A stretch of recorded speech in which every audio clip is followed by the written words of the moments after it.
발목이 자주 삐시나요? 걸을 때 발목 바깥쪽으로 통증이 있으신가요? 아니면 양반 다리를 할 때 항상 발목 바깥쪽으로 통증이 있으셨나요? 그렇다면 지금 이 영상을 꼭 보시기 바랍니다. 분명히 좋아질 수 있는 방법을 알려드리도록 하겠습니다. 안녕하세요. 정형외과 전문의 닥터 홍 선생입니다. 지난번 영상에서는 발목 안쪽이 아프신 분들께 부주상골 증후군에 대해서 설명을 드리면서 후경골근을 강화시키는 운동을 설명을 드렸는데요. 이번 영상에서는 발목 안쪽이 아니라 발목 바깥쪽이 아프신 분들, 그리고 발목이 자주 삐는 분들께 그 원인과 치료, 그리고 효과적인 스트레칭과 발목 주변 근력을 강화하는 방법에 대해서 알려드리도록 하겠습니다. 우선 발목 바깥쪽의 통증에 대해서 이야기하기 전에 여러분들이 이해하기 쉽도록 간단히 발목 바깥쪽에 있는 뼈와 인대의 구조를 살펴보도록 하겠습니다. 발목 바깥쪽의 구조는 비골, 거골, 종골, 그리고 그 사이에 붙어 있는 전거비인대, 종비인대, 후거비인대가 있습니다. 이 세 가지 인대는 뼈와 뼈 사이에 붙어 있어서 발목을 안정적으로 사용하는 데 도움을 주는 역할을 하는데요. 발목 바깥쪽이 아프신 분들은 대부분 발목 안쪽으로 심하게 접질린 이후에 증상이 생긴 경우가 많습니다. 이렇게 발목이 안쪽으로 심하게 꺾이게 되면 아까 말씀드린 세 가지 인대 중에 전거비인대와 종비인대가 가장 쉽게 다칠 수가 있는데요. 심하게 다치게 되면 이 부분이 늘어나거나 찢어지게 됩니다. 참고로 후거비인대의 경우에는 굉장히 두껍고 단단하기 때문에 웬만큼 삐어서는 잘 다치진 않습니다. 그러면 앞서 말씀드린 이 인대들의 손상이 오면 어떻게 될까요? 인대는 앞서도 말씀드렸지만 뼈와 뼈 사이에 붙어 있어서 관절의 안정을 유지해주는 구조물인데요. 만약에 발목을 안쪽으로 삐어서 바깥쪽의 인대가 파열이 되거나 늘어나게 된 경우에는 발목 바깥쪽이 조금 더 벌어지기가 쉬울 것이고요. 이렇게 벌어지기 쉽게 된다면 울퉁불퉁한 길을 걷거나 빠르게 방향을 전하는 운동들을 했을 때 발목 바깥쪽에 추가적인 손상을 받게 됩니다. 이런 일이 자주 생기면 발목을 더 쉽게 삐게 되고 인대 손상이 더 심해지면서 점점 더 불안정해지게 됩니다. 그래서 이렇게 지속적으로 뼈와 뼈 사이에 불안정이 생기게 되면 뼈와 뼈가 부딪힐 가능성이 높아지고요. 그렇게 되면 뼈를 보호해주는 연골에 손상을 받을 가능성이 높아져서 만성적인 관절의 통증으로 남을 수가 있습니다. 그렇다면 어떻게 치료를 해야 될까요? 무조건 수술을 받아야 할까요? 그렇진 않습니다. 먼저 다친 지 얼마 되지 않았다면 제가 전에 올렸던 찜질 관련한 영상에서도 말씀을 드렸듯이 다친 지 이틀에서 3일 이내에는 냉찜질을 해주시고요. 그 이후에는 온찜질을 해서 붓기와 통증을 줄여주는 것이 굉장히 중요합니다. 그리고 통증을 조절하기 위해서 약물 치료를 병행하는 것도 효과적이고요. 그리고 부목으로 발목을 1, 2주 정도 고정을 해서 최대한 사용을 하지 않게 해야지 최대한 빨리 인대가 회복을 할 수 있게 됩니다. 그래서 1, 2주 정도 지났다면 이제는 조금씩 딛고 다니실 만한 상태가 됐을 텐데요. 이때부터는 조금씩 아프지 않은 범위 내에서 간단한 운동이나 스트레칭을 해주시는 것이 중요합니다. 그래서 오늘 영상의 마지막에 간단한 운동과 스트레칭에 대해서 설명을 드릴 테니 꼭 보시고 따라 하시면 많은 도움이 되실 겁니다.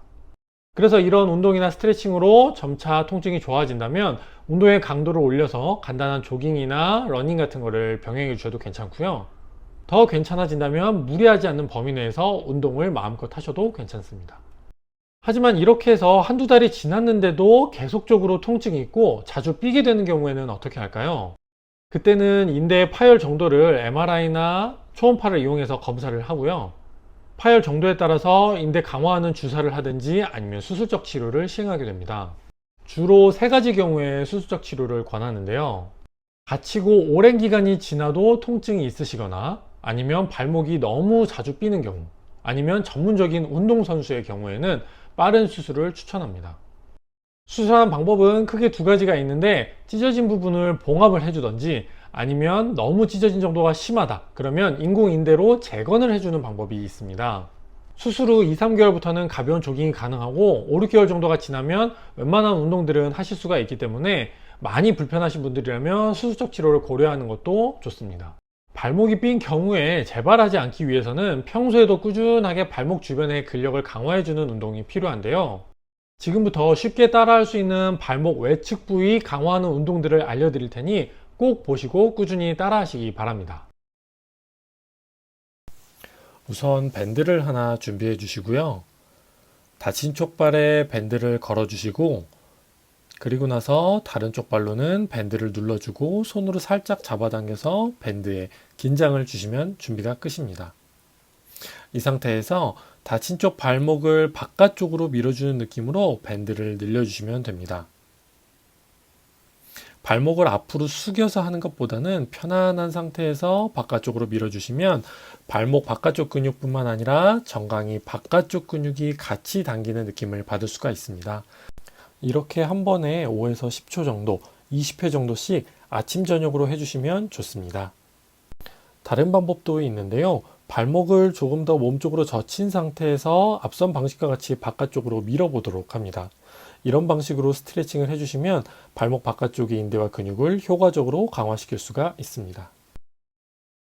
두 번째로는 발목 통증이 많이 좋아져서 일상적으로 걸어 다닐 때의 불편함이 많이 좋아졌을 때의 운동 방법입니다. 매우 간단합니다. 보시는 대로 아픈 쪽 발로 서서 균형을 잡아보는 것입니다.